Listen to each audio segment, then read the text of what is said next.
Welcome back, ocean lovers, to episode 8 of Coral, Kelp, and Community.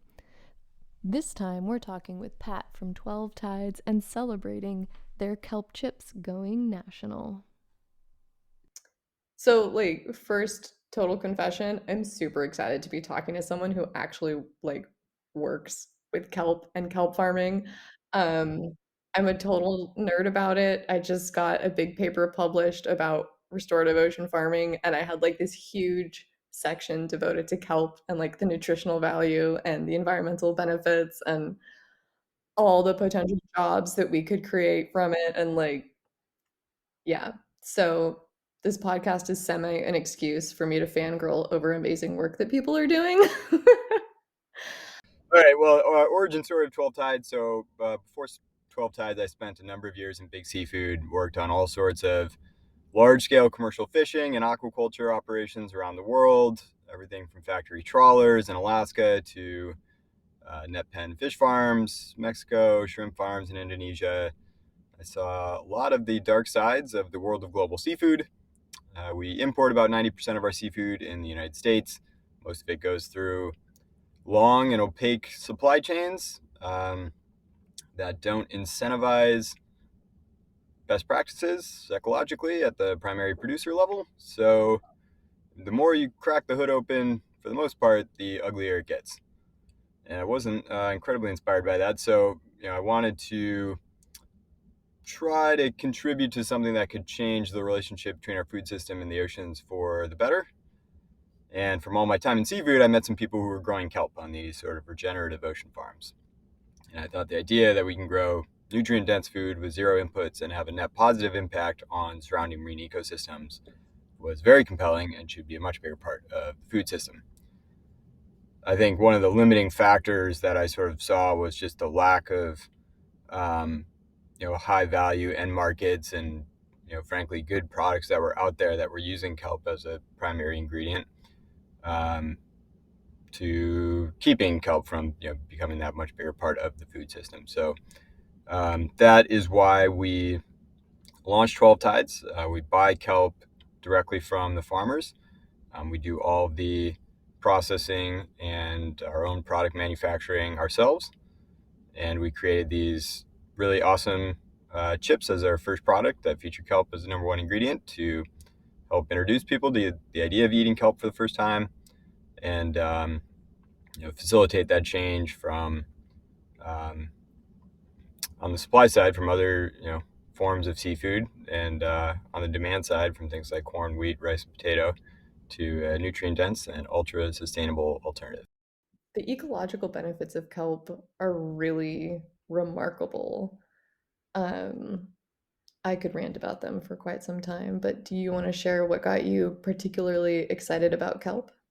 Yeah, I think in summary, it's one of the very few things that we can produce in the ocean that has a net positive impact on the ocean. And everything else I saw in seafood was largely extractive, and kelp has a net positive impact. It does that in a few ways, but number one is that uh, as kelp grows incredibly fast, it absorbs carbon at an incredibly fast pace, and that absorption of carbon from the surface and coastal waters can actually mitigate acidification, which I'm sure you know about. It can also perform other sort of nutrient regulating services with things like nitrogen and phosphorus. Um, and beyond that, it provides habitat and food for all sorts of biodiverse marine life. Um, there's some coastal protection elements of it. So there's a whole array of ecological services and benefits that can be provided by kelp that when we're farming, we're able to sort of generate these little kelp forests on an annual basis. You can sort of get that consistently year over year. Yeah, sometimes it feels like the list of benefits is kind of endless. Mm-hmm. There really is no downside, and the number of products that can come from kelp is also pretty vast. I obviously am a fan of your kelp chips.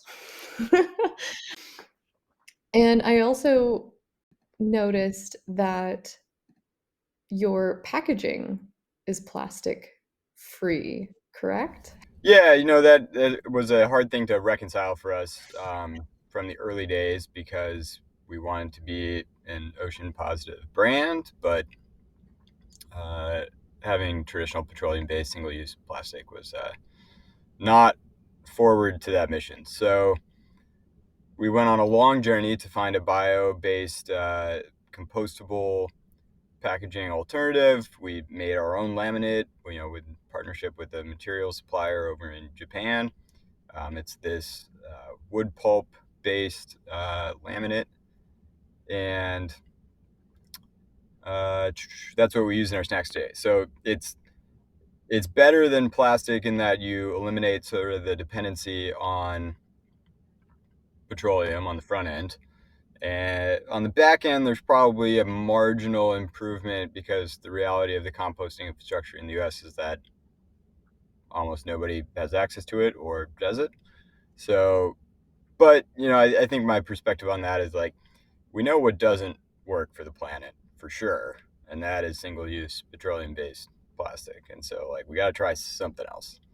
And I hope that the composting infrastructure will evolve in the US to be much more robust in the coming decades. But we're also very supportive of other sorts of ideas like alternative grocery models, zero waste sorts of ideas. Um, and so we want to support those things as much as we can as well. Yeah. Well, I mean, it might be exciting to hear then. So I lived in the Bay Area, California, for a long time, and pretty much the entire region has compost pickup, just like your trash and recycling. And I think I just read that New York City is about to do the same thing. So the solution is spreading, Yeah. um, but slowly but surely. And most of the compostable packaging, unfortunately, like you can't really compost it in your own backyard type of style. Um, but it's a start. At least it's not another piece of plastic that's around for now. Yeah. I think part of what we're trying to do on the plastic front is like there are alternatives out there. There are a lot of alternatives, and whether that's like zero waste or alternatives to plastic, and the big brands who really make a difference in the food system have very actively chosen to not pursue any alternatives. It'd be very inconvenient for them. We'd rather not do it. And so we think that consumers can make a difference by asking the question of why are you not doing that? And so by putting an alternative out there, we're kind of showing people that there are different ways of doing things out there, and like the big brands should be looking at that more carefully. And a lot of times they, I don't know, maybe just like have like a cute little like side project that they advertise, but then they have no intention of actually changing like their mainstream packaging. And so consumers need to be sort of pushing that part of the equation forward more aggressively. Absolutely. I mean, I always get really excited when I see, like this is 100% compostable or that on packaging because I feel like it's just additional evidence that it is actually possible to phase out plastic. And the only reason it hasn't happened is because change is slow, however it happens. A lot of companies don't want to switch because they think they'll lose money or it costs money to switch because of infrastructure reasons. Um, but we have to start somewhere, and showing that there are viable alternatives is important. Yeah. And I was actually really surprised. So I just moved to Europe, Mm-hmm. and a lot of those big international chains that we know in the US are also here. Um, for example, certain coffee shops here, Mm-hmm. their plastic lids are made of paper. Mm-hmm. And I have a feeling that that's like a policy requirement because they don't do it in the United States. Yeah. But the fact is they are doing it, and so there are alternatives. And like you say, consumers need to be made aware of them and they need to demand them. Yep. I agree that Europe does like a much better job on that, and I'm actually not too familiar with the regulations if that's regulatory driven or consumer driven. Um, I have noticed though that there is a lot more progress, and frankly, like food is the hardest place to do that because you have all of these like barrier requirements and shelf life requirements, and goes through a beat up and complicated supply chain and stuff like that. So like the lowest hanging fruits like the coffee lids or the Mhm. if you buy like a t-shirt or something and it comes in like pieces like that's easily replaceable, like not Oh, yeah. back to like food safety. So there's probably lower hanging fruit than food, but um, food is a huge percentage of single use plastic waste. So eventually we're gonna have to get there. Yeah, and I'm really glad that you guys are showing that there is an alternative. And you also go beyond just buying kelp and creating a market for kelp and introducing people to it as food. You also have a partnership with sea trees. Yep, we've been partnered with Sea Trees since the day we sold our very first bag. Um, and we wanted to use our community and help bring awareness, in addition to all of the kelp farming efforts, to other sort of ocean restoration projects around the world. It's under like a similar umbrella of ocean regeneration. Kind of two different ways that we think about like going about that. It's like regenerative ocean farming on the one side, but then there's also like natural ecosystem restoration on another side. It's a lot of the similar principles on why kelp is good. You can either regenerate sort of natural kelp, or you can plant more kelp on an annual basis. But we wanted to support both of those things. So we partnered with Sea Trees. Up until this point, we've been very active partners in their Palos Verdes kelp restoration project. Helped restore about 25,000 square feet of that project. And Sea Trees is expanding to more projects in the United States and other parts of the world, and so we are going to support more of those great ocean restoration efforts as well. Ah, that is so great. I am so impressed with how 12 Tides is just really going above and beyond. Like, not just creating an eco friendly product, but also finding other ways to give back. It's really fantastic, and other large businesses should take note and follow suit. But so tell me, how did you figure out how to put kelp into such an easy, tasty snack? Yeah, so in the very early days, we started at the farmers markets. We were at maybe 10 or 12 farmers markets around the Bay Area. Um, I was making the chips myself in like a little commissary at the time, and every week we'd come with slightly different flavors or different form factor, or maybe a little change in texture or something. And the farmers markets were a great place to get feedback on all of that from a lot of people for almost no money in a short period of time. And from there we just kind of learned like what was hitting, what wasn't, what did people care about, from like an ingredients and nutritional standpoint. Um, and then we kind of like narrowed in on the first three flavors, which were sea salt, everything, and chili. And then after that, I don't know, took a lot of the feedback that we got from online reviews and people emailing in and social media, to decide on the next two, which were vegan cheddar and truffle and pepper. I have to say, I love all the flavors. Um, I am a bit of a classic. Sea salt will probably always be my favorite because it's kelp chips. Um, but yeah, they're like, I can't wait for you guys to start shipping to Europe now that I live here. I told my mom when she comes to visit, she has to bring me kelp chips from 12 Tides. So how many kelp farms do you buy from? We have, let's see, we have 4 farms in our network for the 2024 harvest.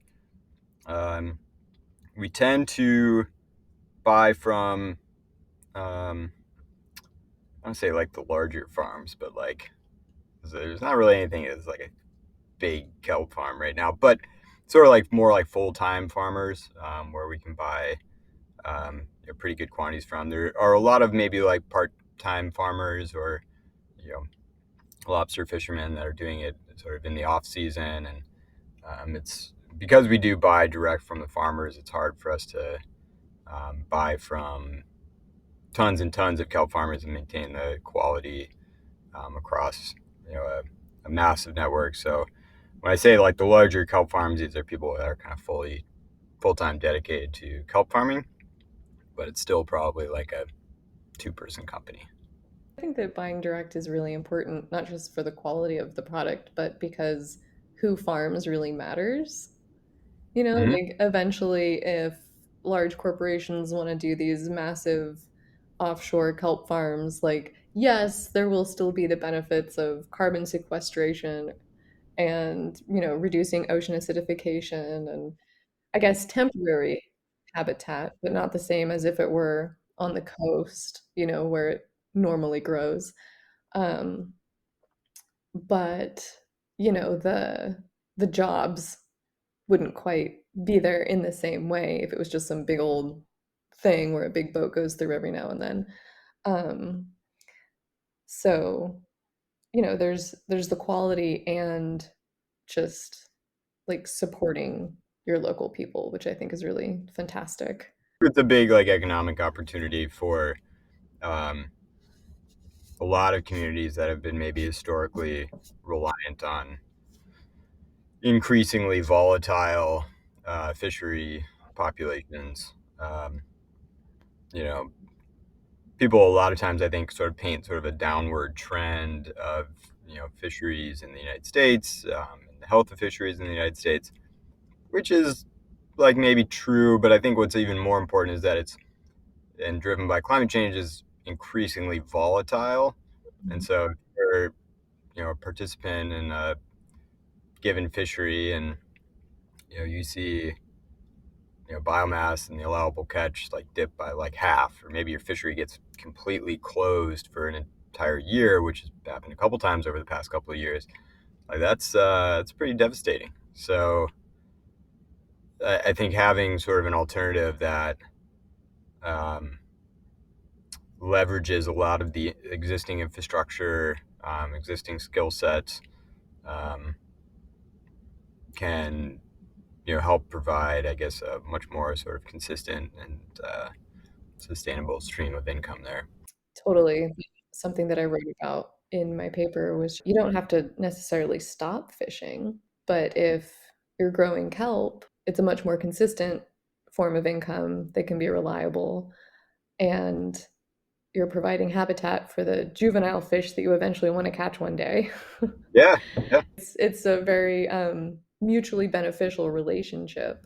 yeah. I think that was like a perfect point that was made in the kelp forest sort of benefit quantification paper that came out from, I think it was like Aaron Eager down in Australia, and the huge percentage. I mean, like, kelp forest is a little bit different than kelp farms, but like the benefit, a huge part of the economic benefit from kelp forest was the benefit it has to fisheries, and when you're quantifying it all up, like the carbon benefit is actually sort of pales in comparison to the fisheries benefit from an economic standpoint.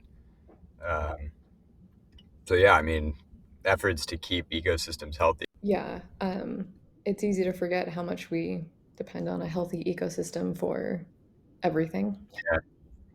So yeah, I mean, I think the that sort of economic opportunity um, is a big one, and I think, and I agree with you. Like, don't need to stop fishing, especially in the United States. I'm biased because my sister works for the National Marine Fisheries Service.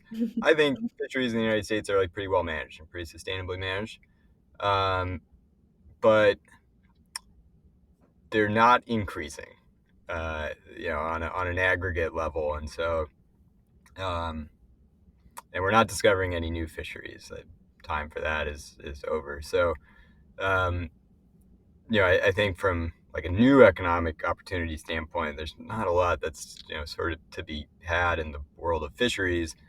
But I think kelp and the idea of ocean farming, and not only kelp but other things in the ocean farming sort of arena, provides like a compelling new opportunity.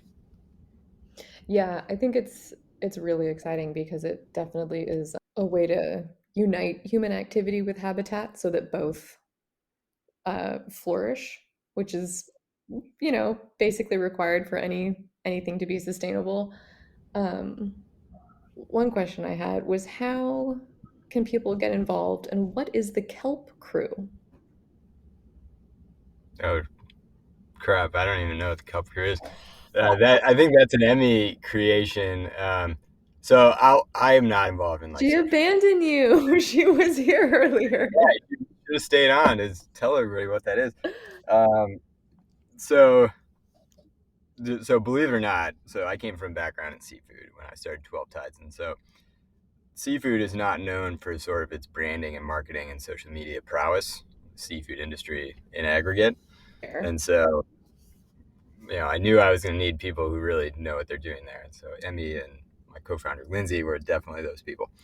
Um, but the Kelp Crew, I believe, is our brand ambassador program that we can that we have set up to basically allow people to get little bonuses for posting about us, coming up with like creative content, um, attending events that we have going on in sort of the ocean restoration space, little supporting little collaborations that we do with sea trees and things like that. So I think there's a link on our website to join the Kelp Crew if uh, you'd like to do that.